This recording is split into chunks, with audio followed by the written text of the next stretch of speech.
Oi, Ana Paula, boa noite.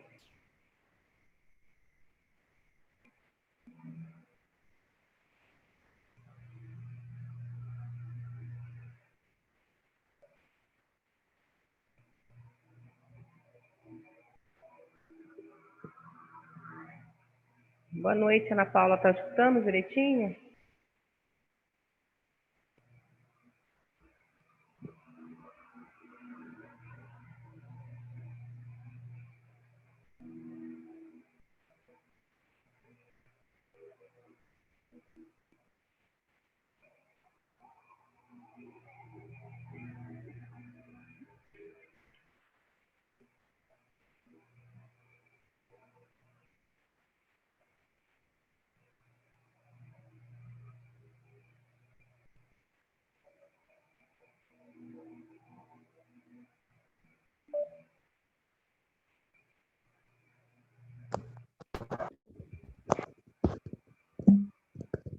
Boa noite, Dani. professor. Boa noite, Ana Paula.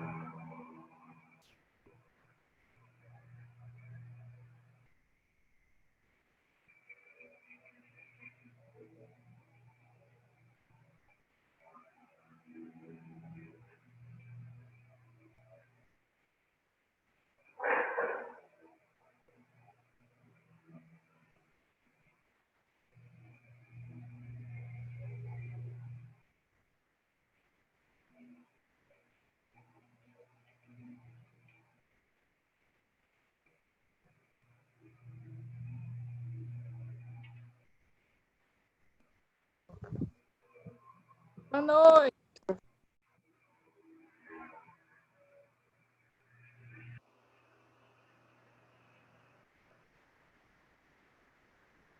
Boa noite.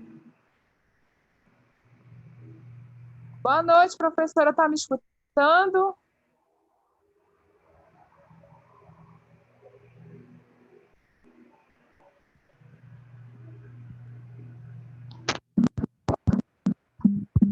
Boa noite.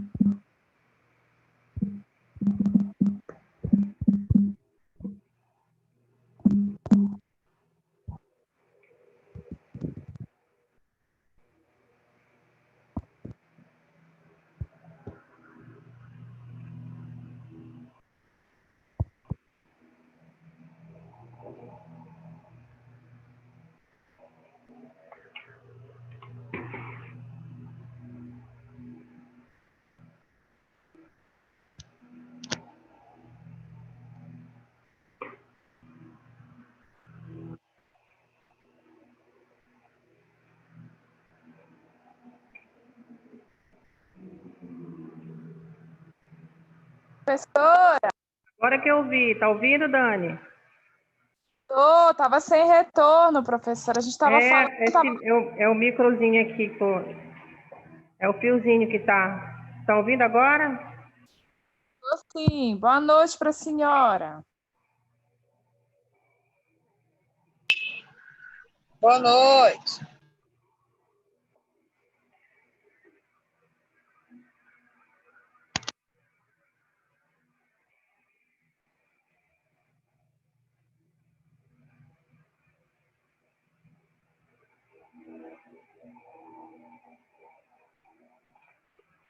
Tá tendo retorno aí, gente?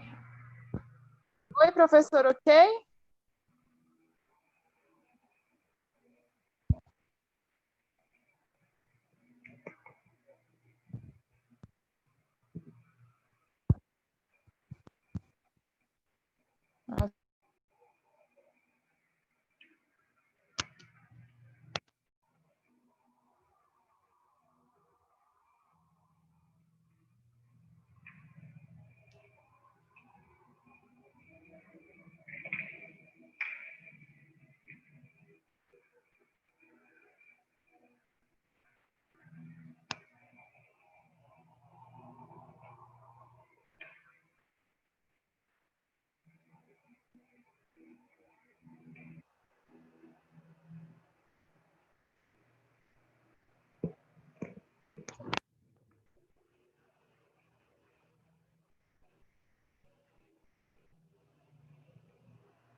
Alô? Ó, o pessoal tá ouvindo já. Tá funcionando já aqui, só falta o pessoal me dar um feedback. Alô? Glaucio, pode me responder se tá me Alô, escutando? alô? Tá me escutando? Sim, Olá, Ah, tá, beleza então. Obrigado, boa noite. boa noite.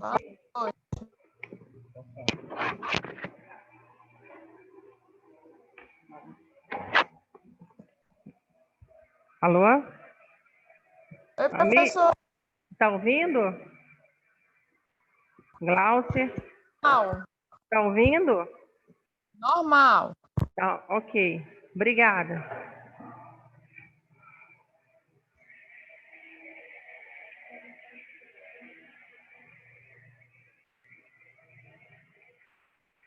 Gente, boa noite. Hoje nós vamos fazer nossa revisãozinha de MO, tá?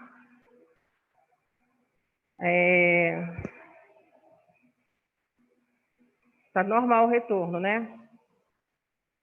Sim,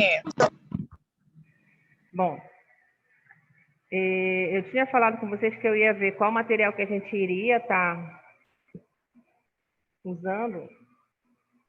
Aqui, essa máscara que eu estou sozinha aqui. Na nossa segunda VC, tá? Então, não é toda a disciplina, é muito extensa. E aí eu coloquei aqui os tópicos, tá bom? Vou revisar um pouquinho com vocês aqui. Na medida que a gente for tendo uma dúvida, a gente vai falando aqui, certo? Certo, professor. Tá. Eu separei para nossa segunda VC, tá? Disfagia, traque, neonatologia e os exames. Eu vou falar um pouquinho de cada aqui, mas são aulas que eu já falei nesse segundo momento da nossa segunda verificação, mas eu vou dar uma revisada aqui. Bom,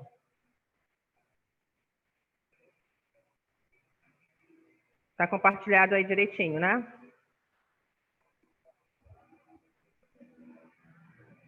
Tá compartilhado aí, Dani?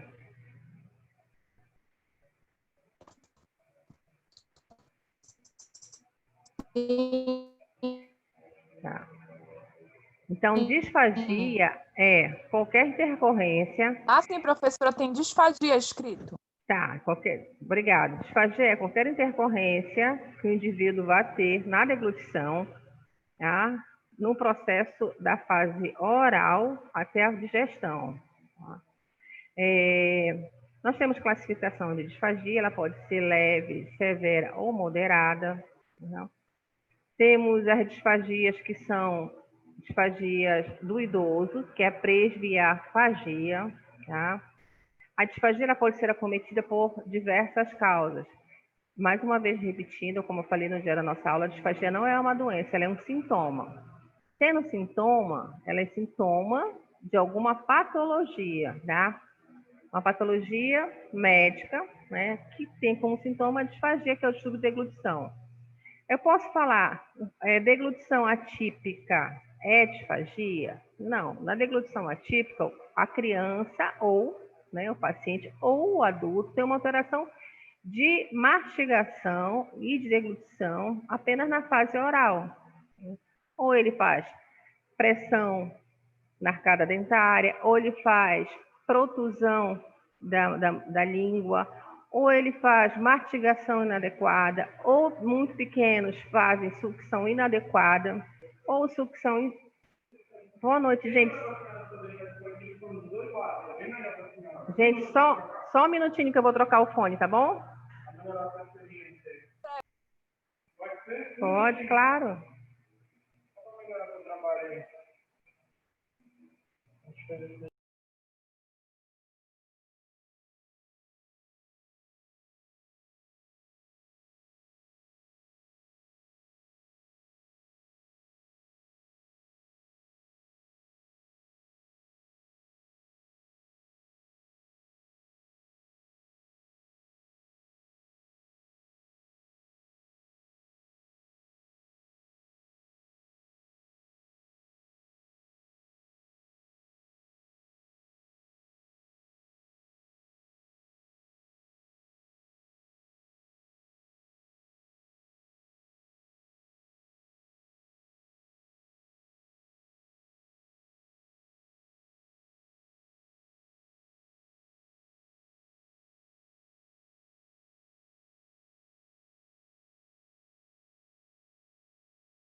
Alô? Pessoal, vocês estão conseguindo me escutar?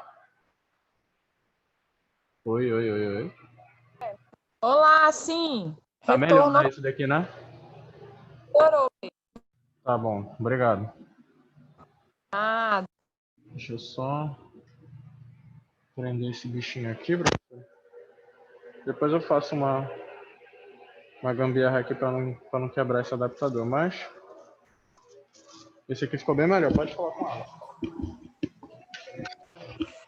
Boa noite, meninas. Tudo bem? Tá ouvindo bem? sim, Boa noite, professora. professora. Desculpa o atraso. Nada, esse rapaz bonito aqui veio. Ó, meninas, ele tá falando aqui, ó. Dei um oi aqui pra turma, essa turma maravilhosa. Obrigada, tá? Nada. Vamos lá, gente. Bonito Então, mesmo, né, professora? então, disfagia, né? Continuando, pode ser proveniente da disfagia do idoso, né? Na verdade, quase todos nós, ao envelhecermos, vamos ter de presbiafagia. Então, é uma dificuldade da deglutição em algum momento da nossa vida, ou por uma patologia, ou por uma presbiafagia. Pode ser também medicamentosa, tá? Nós temos presbiafagia medicamentosa, alguns medicamentos que causam dificuldade na fase oral da deglutição, por dor, por articulação temporomandibular inadequada. Então, qualquer intercorrência no ato de deglutir, que se torne persistente o sintoma, né, é uma disfagia. Tá? Hoje, nós temos várias técnicas para diagnosticar, no diagnóstico fonoaudiológico, o sintoma da disfagia. Nós temos alguns exames, temos que classificá-la sempre, tá? Esses graus, eles vão de leve a severo, como eu falei no primeiro momento. Uma disfagia leve não requer tanta preocupação, ela pode ser temporária, porém, uma disfagia leve por muito tempo, da mesma forma que uma disfonia, uma rouquidão por muito mais de 3 semanas, é algo que está ocorrendo de maneira inadequada com a pessoa ou com o paciente. Então, tem que investigar. Pacientes pós AVC hemorrágico, paciente neurológico, crianças, né? Nesse semestre, falei na segunda-feira na clínica, vou falar novamente aqui, nesse semestre nós não estudamos quase nada de disfagia em criança, e sim em adultos, tá? Mas a disfagia, ela vai desde os prematuros até uma pessoa de 80 anos, tá? Acho que não compartilhou aqui, só um minutinho.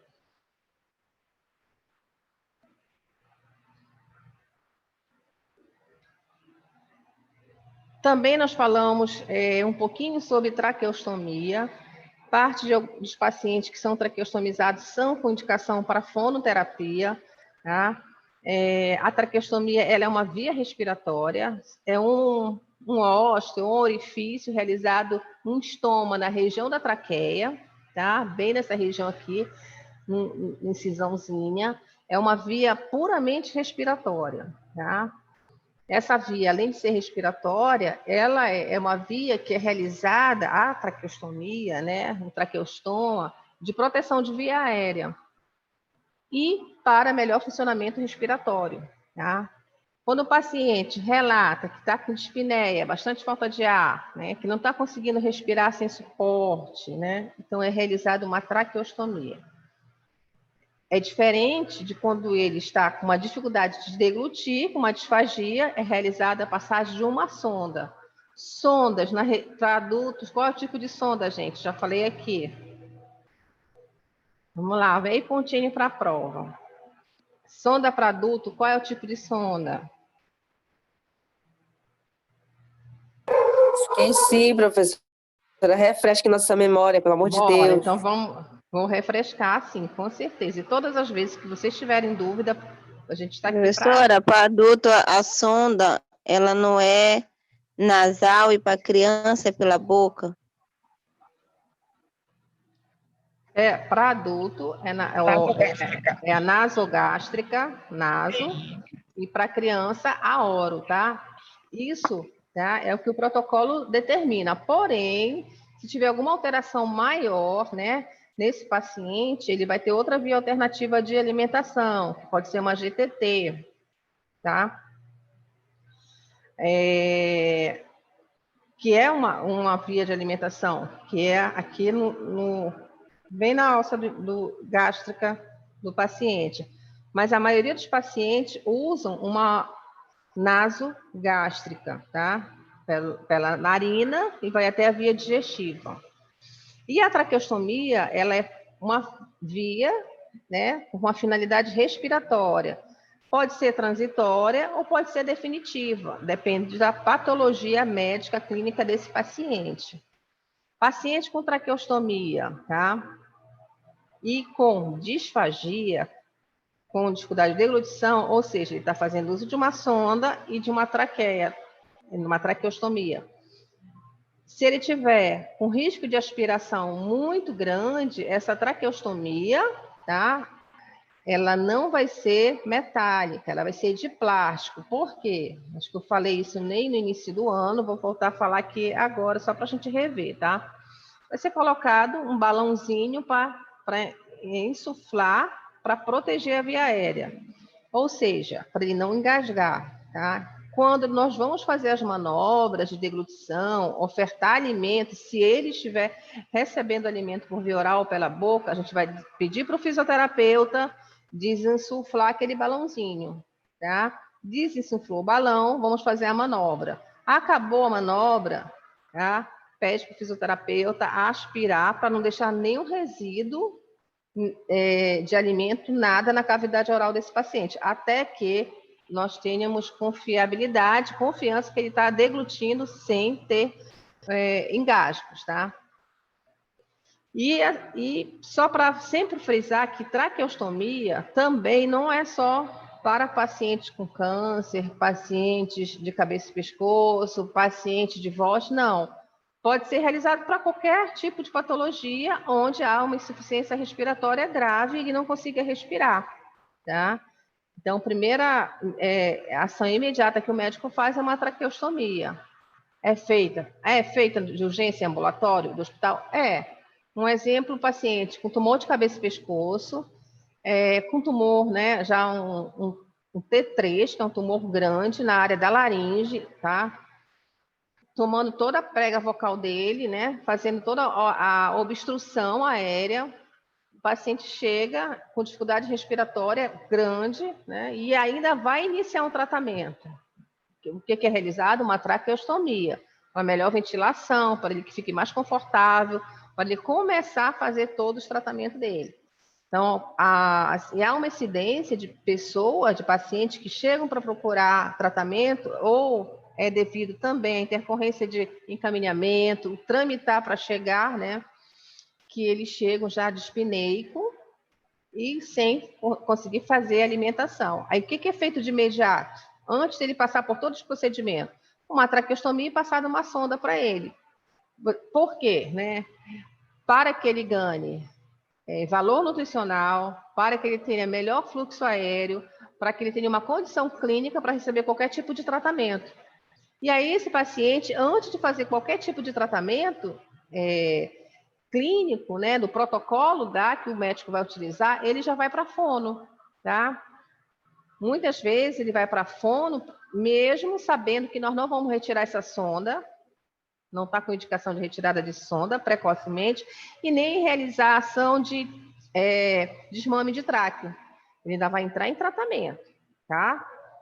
Agora, quando o tratamento no pós-cirúrgico, o paciente já está com pelo menos 30 dias de PO, que é o pós-operatório, e aí sim, né, aí o médico vai dizer, iniciar tratamento de desmame, de tráqueo e de sonda. Sonda somos nós, sonda nasogástrica, sonda de via alternativa de alimentação, porque a sonda é uma via alternativa de alimentação, e a tráqueo, gente, somos muitas vezes nós e o fisioterapeuta. Aonde não tem equipe multidisciplinar, que é o ideal, mas não é o real, né? Em centros menores, em município mais afastado, a enfermagem faz isso com muita maestria. Eu sempre respeito muito as outras áreas. Mas tem que ser o fonoaudiólogo? Sim, mas se lá naquele lugar lá, uma região muito distante, né, uma região ribeirinha, não tem, muitas vezes é só o enfermeiro da saúde da família que está lá. E a enfermagem faz porque a grade deles tem muita anatomofisiologia, né, e eles são bem preparados para tentar fazer o desmame dessa tráqueo, com bem segurança. Fora isso, não sei, não relato outros profissionais. Existem muitos curiosos que gostam de mexer onde não devem, eu falo isso, né? E acabam que causam maior dano ao paciente, à pessoa, né? Em vez de evoluir. A propriedade respiratória, ela é na totalidade do fisioterapeuta. Nós trabalhamos com via respiratória, sim, mas a propriedade maior é do físio e a nossa propriedade da tráqueo, ela entra do desmame de tráqueo para proteção, para fonação, para vocalização. Por quê? Quando ele está de tráqueo, se ele não ocluir aqui, com o manuseio dele, para ocluir, para emitir som, ele não vai conseguir. É uma via aérea. O paciente com tráqueo, ele não consegue, por exemplo, alguns não conseguem sentir odor, porque a tráqueo totalmente impediu essa outra área de sensibilidade oral dele. Então, o paciente com tráqueo, eles são quase todos, na totalidade, para fono. Da mesma forma, o paciente com sonda. Até aqui, tudo bem?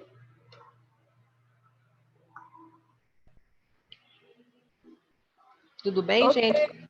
professora. Ah, gente, esse fone é tão bom. A ausculta.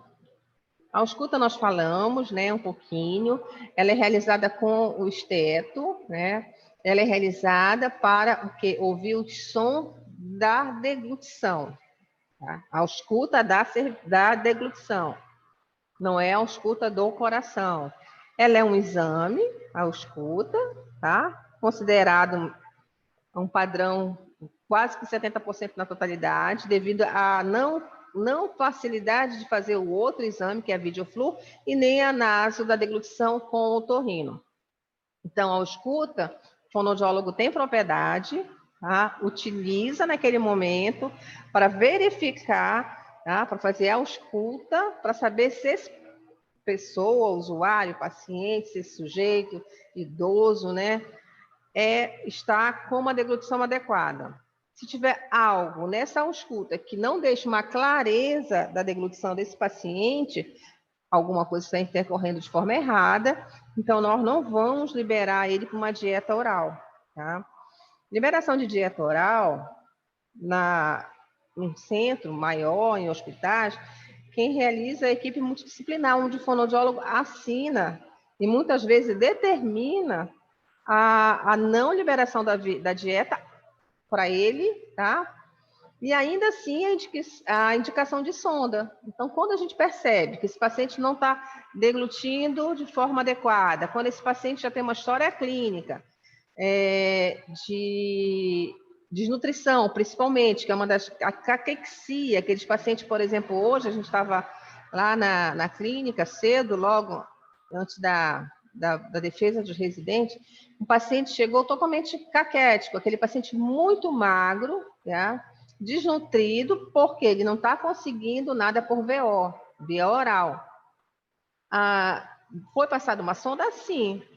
Pode ser uma sonda de transição, tá? Para que ele tenha um ganho ponderal nutritivo, que ele fique mais restabelecido, tá? Mas, paralelo a isso, os fonos vão trabalhando, tá? Então, vão trabalhando para que essa sonda seja apenas transitória, não como um produto final na vida dele.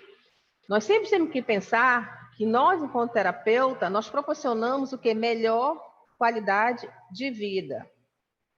Independente se nós vamos dar alta, independente se esse segmento ele vai ser longo, mas o que nós temos que preconizar em qualquer terapia fonoaudiológica, deglutição, fala, voz, neurológico, hospitalar, áudio, é o quê? Restabelecer melhor condição, qualidade de vida. O que é que os protocolos hoje trabalham? Com qualidade de vida. Essa massificação, né, de alguns profissionais falar que há uma embromação, né, terapêutica, ela pode ocorrer? Pode, mas assim, eu relato sempre. Eu até procuro desconhecer isso. Por quê? A primeira passo, antes de sermos fonoaudiólogos, somos pessoas, seres humanos, e nós vamos fazer o quê? Que nós temos que dar o melhor para o outro, independente de qualquer coisa. Se eu fiz uma formação, né? Se eu fiz um juramento, e é na minha área de atuação, o mínimo que eu posso fazer é dar conforto. Conforto, qualidade, e aí depois vamos ver o que nós vamos montar terapeuticamente para aquela pessoa. Foi quando a gente viu aqui determinado momento da nossa disciplina que eu disse plano terapêutico. Lembre, vocês mandaram para o meu e-mail. Eu disse, olha, eu vou dar uma pontuação em cima desse trabalho. Precisamos de um plano terapêutico? Sim, precisamos começar por uma anamnese, precisamos sim ter as 4 sessões no mês, ter um viés, o que nós vamos fazer, por que nós vamos fazer e para que nós vamos fazer, ok? No mínimo, se a gente vai atender um paciente onde, né, não ter propriedades ainda, conhecimento suficiente, quando a gente sai de uma academia, quando a gente sai, o day after da faculdade, é assim, né? E agora? Primeira coisa que eu digo sempre para a turma que está se formando, gente, primeiro passo, acolha. Eu não sei o que eu vou fazer depois. Acolha. Não feche os nossos olhos, né, e os nossos ouvidos para não entender, não ouvir que aquele paciente vai relatar para você. Claro que a nossa função é terapêutica, né, o agir terapêutico. Mas se chegar uma patologia fonoaudiológica, onde, por exemplo, eu deixo bem claro aqui sempre para vocês, entendo muito bem de áudio, mas não é uma patologia que eu atue, né? Não tenho reconhecimento clínico, não tenho experiência clínica. O que eu sei de áudio na minha vida, ao longo desses anos, desde a academia até hoje, tendo que estudar para as outras patologias, a gente vai estudando áudio. Agora, se precisa falar assim, vá fazer todos os exames audiométricos ou os exames especializados, como um BERA, ou enfim, teste da orelhinha, exame rotativo de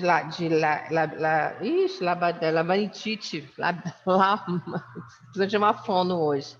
Labirintite, eu não vou conseguir, porque eu não tenho, né, não tenho manejo clínico, não tenho protocolos, né?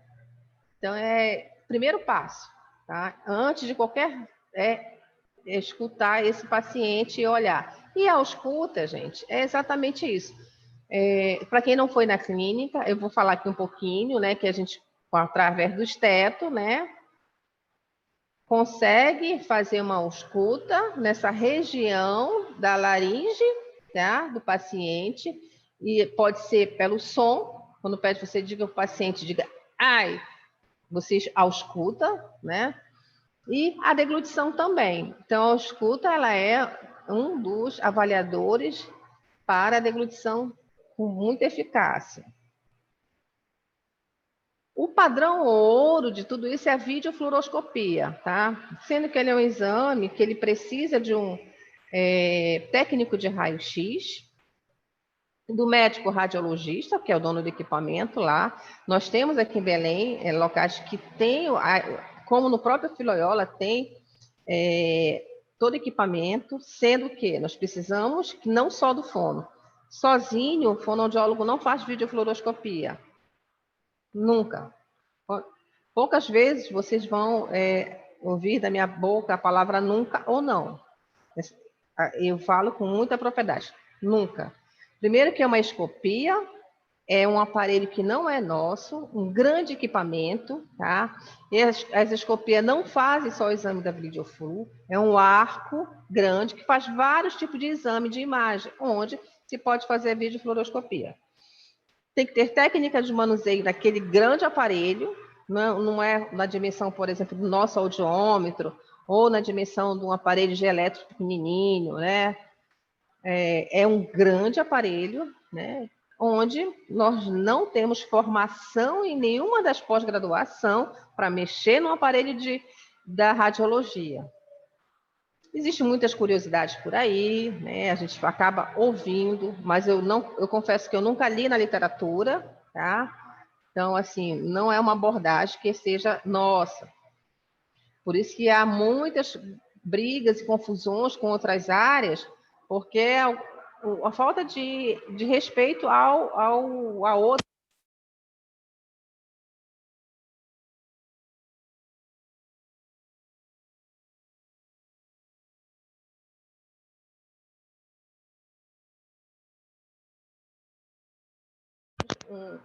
Uma abordagem só sobre a videofluoroscopia, é realizado com contraste de bário, o paciente é ofertado, né, na água, ou no pão de queijo, ou no purê de batata, o contraste de bário, e essa área todinha aqui é contrastada na hora do exame. Na hora que nós vamos pedir para o paciente deglutir, né, nesse exame, a escopia lá, que é aquele aparelho grande, por exemplo, o nome do aparelho grande lá no hospital que tem isso, que faz outros procedimentos, inclusive cateterismo é o nome Pandora, um equipamento enorme, né? Um arco grande, que esse arco pode ser feito até no centro cirúrgico. Lá, nesse momento, a gente dá para ver exatamente a condução do bolo, desde a cavidade oral até o estômago. É muito bom. Precisamos ser muito eficazes nessa avaliação, tá? Tem uma medida de precisão, são os protocolos específicos. Muito utilizado em São Paulo. Aqui em Belém só tem âmbito particular, até onde a última pessoa que me falou que tinha em determinado lugar de radiologia aqui em Belém Grande que estavam fazendo. Mas eu não sei se estão fazendo atualmente. É um exame caro, em média é 700 a 800 reais. Isso já dificulta muito a vida do paciente. Outra, o plano não cobre. Então, são coisas que não são acessíveis. Outra, para o convênio do SUS, os códigos às vezes não são os mesmos adequados. Então, tem todo esse processo. Há mais ou menos uns 8 anos atrás, há muito tempo já, no Filoiola, eu e uma outra colega, nós começamos a fazer. Qual foi a dificuldade que nós tivemos? Nós tínhamos que fazer, após todos os procedimentos, que é realizado nesse equipamento grande, da escopia, e só tinha horário de 5h30, 6 horas, livre. E daí tinha que ter um técnico de radiologia e um médico também, se possível, né? Mas o técnico sim, para ele operar a máquina. E aí nós não tínhamos o técnico. Então não andou, não fluiu. Não ficou efetivamente como a gente tem em São Paulo, tem no Sudeste, né? Por exemplo, vocês podem buscar uma grande profissional que faz a nível do Brasil, que é vou lembrar o nome dela, até daqui a pouco, é Inês, o nome dela é Inês, o sobrenome eu vou lembrar. Ela faz assim, com muita maestria, faz protocolos, hoje ela faz, né, muitas pesquisas com a videofluoroscopia, é maravilhoso, tá? Mas nós não temos aqui em Belém, no município de Belém, eu não sei, não indico, porque eu não conheço. Mas ele é um exame padrão ouro da disfagia. Um outro exame, que é padrão ouro da disfagia, é a nasoescopia, que é feito com otorrino. Alguns otorrinos fazem aqui em Belém, e é feito com a deglutição, tá? O otorrino faz a laringoscopia, e ele também pode fazer a naso, pelo nariz.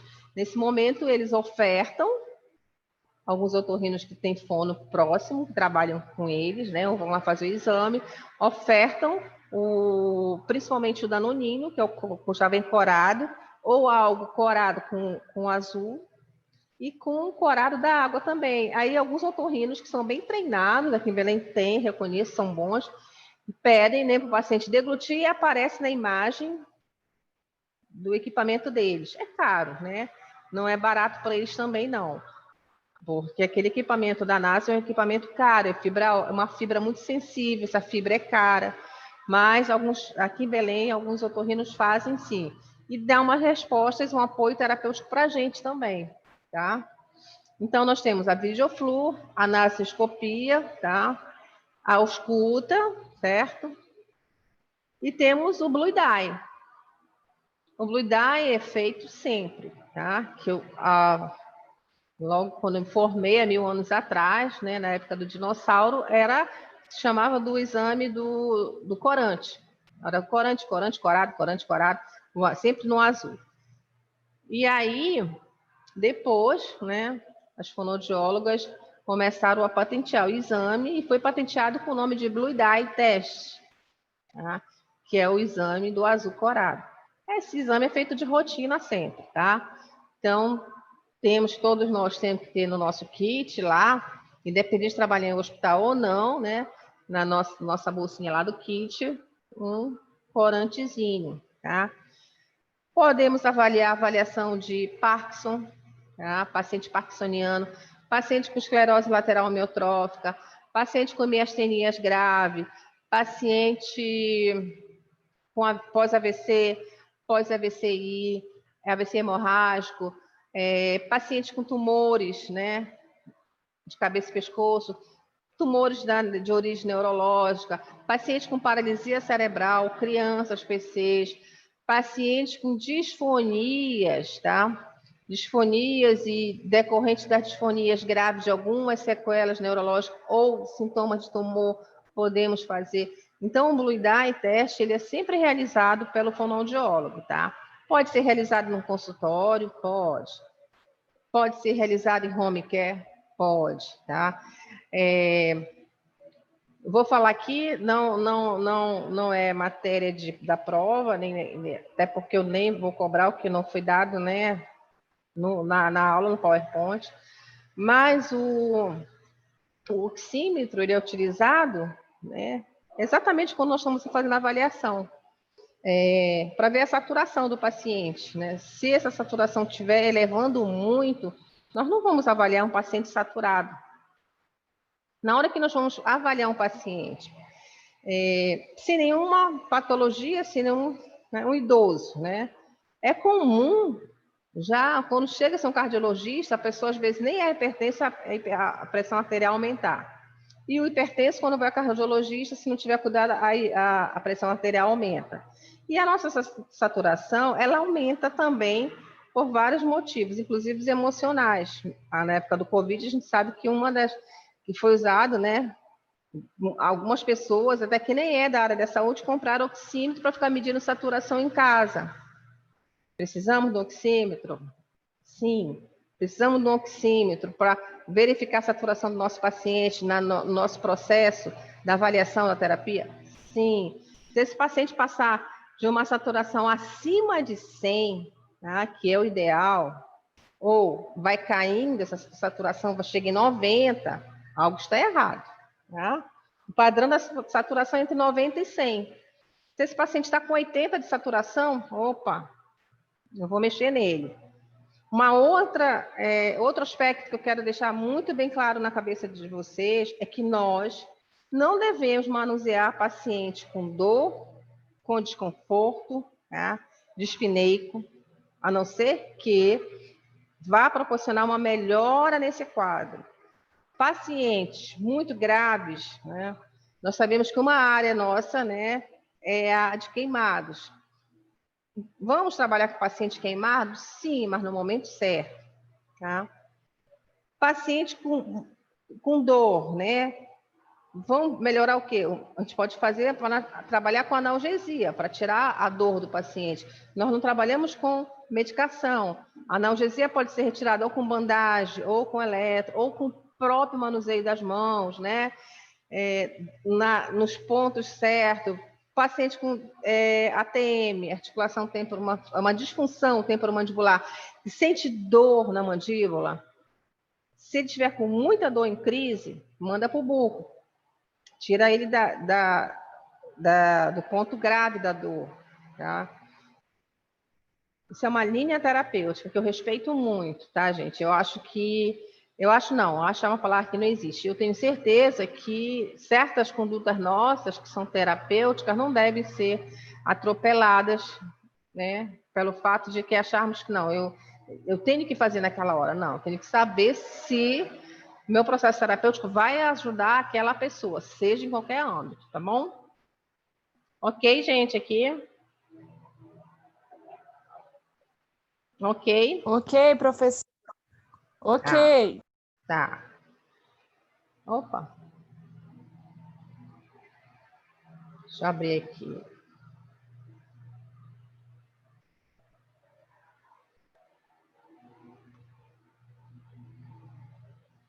É por que que...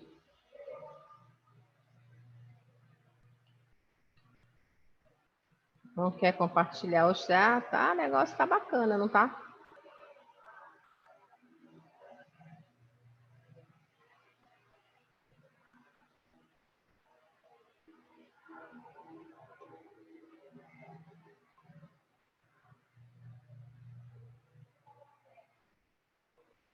Tá.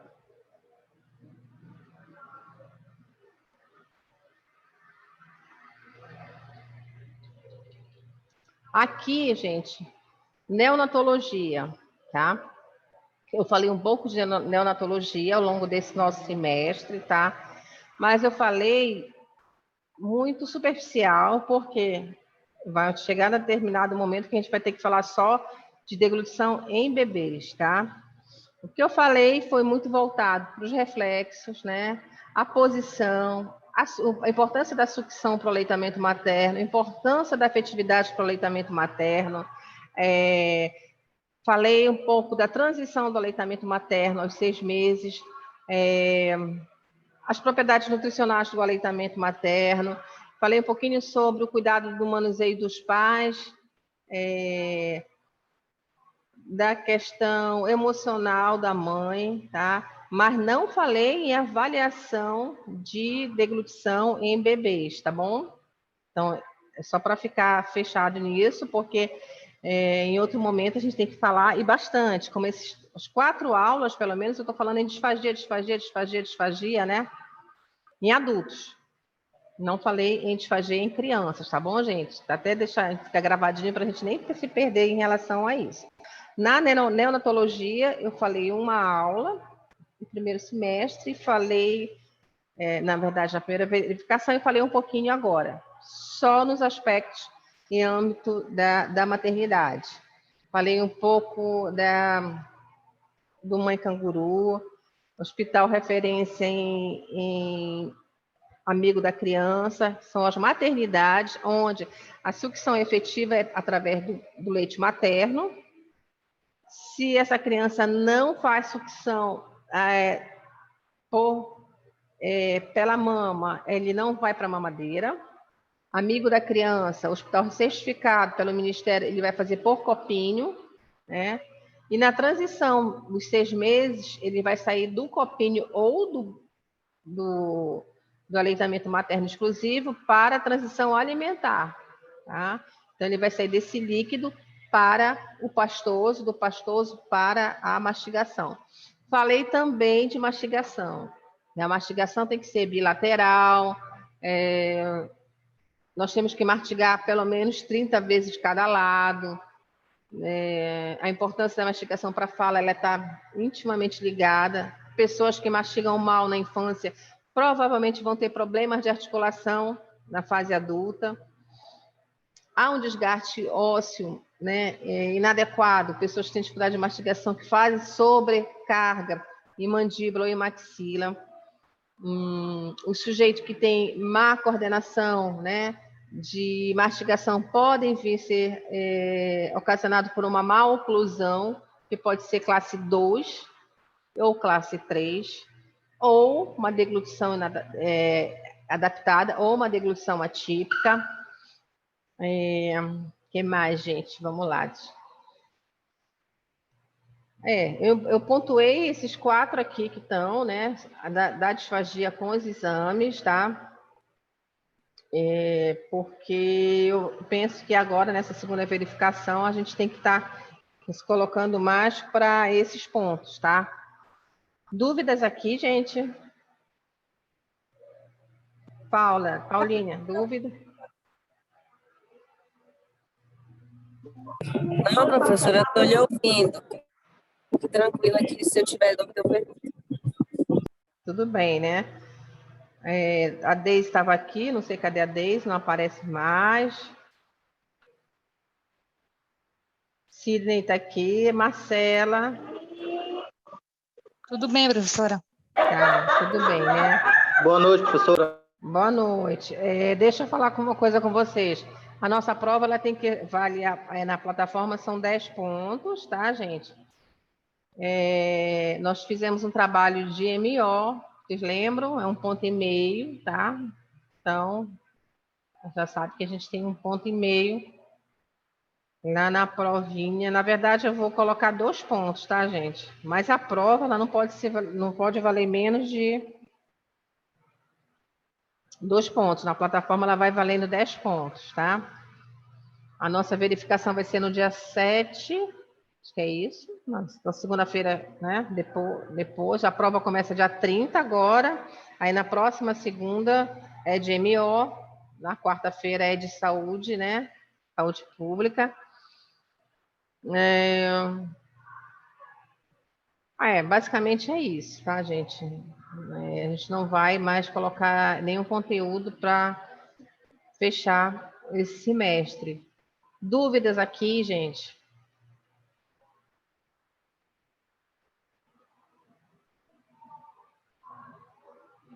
Dúvidas? Glaucia, você está muito calada. Você melhorou, Glaucia? Professora, ela fez um procedimento odontológico e aí ela não está podendo falar, por isso que ela mandou mensagem naquela hora para a senhora. Tá lá no chat, né? Melhoras, Glaucia. Gente, então tá bom, viu? Daqui a pouco eu entro com a revisão de saúde, tá? Espero que a gente tenha esses tópicos que nós abordamos nesse semestre tenha contribuído, tá? Protocolo, gente, protocolo. Nós vimos nesse semestre um protocolo, que foi o PARD, né?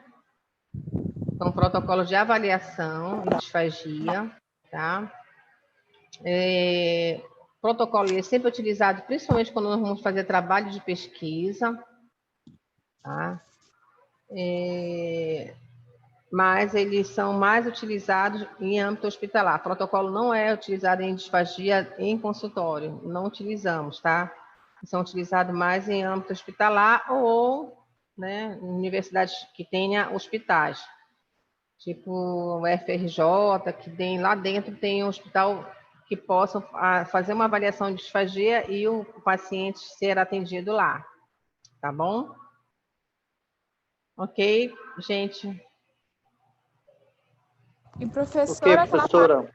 aquela parte de neonatologia não vai cair não, né? Do follow-up que a senhora Não, colocou. né? Sim, só tem a neonatologia eu coloquei aqui porque só tem um PowerPoint de neonatologia, que eu falei pouquíssimo, só isso. Não vai cair a avaliação do bebê, não. Tá? Então Não cai a avaliação. essa intervenção em MO, não vai? Que é MO em neonatologia? Isso, vai, sim. Mas ali é só conceitos, ali não tem avaliação. Naquela aula só tem conceitos, tá? Ah, sim, porque eu anotei um monte de coisa, professora principal. Você aprendeu, né? De bebê pig. Pequeno para a idade gestacional, isso. Tem o PIG, o GIG, grande para a idade gestacional. Mas eles só falam na criança, na NEL. Eu não falei na avaliação do bebê com distúrbio de deglutição, naquele PowerPoint. Então, foi mais essa questão mesmo ambulatorial, não é isso? Isso. Tá bom, professora. Obrigada. Ana Paula, Paulinha, está pronta já para avaliar o paciente, disfagia, Paula? Olha, professora, se eu estivesse lá do lado, eu consigo.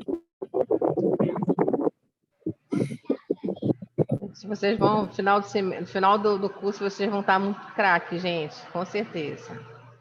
A gente vocês estão namorando agora, né? Daqui a pouco noiva, depois casa com a MO. Olha, gente, eu vou parar um pouquinho agora, tá? E aí daqui a pouco, antes, 10 para as 9, 40, espera aí, são 8h10, 10 para as 9 a gente entra para a revisão de saúde pública, tá? Tá bom, professora. Até lá. Ok, professora. Obrigado, gente.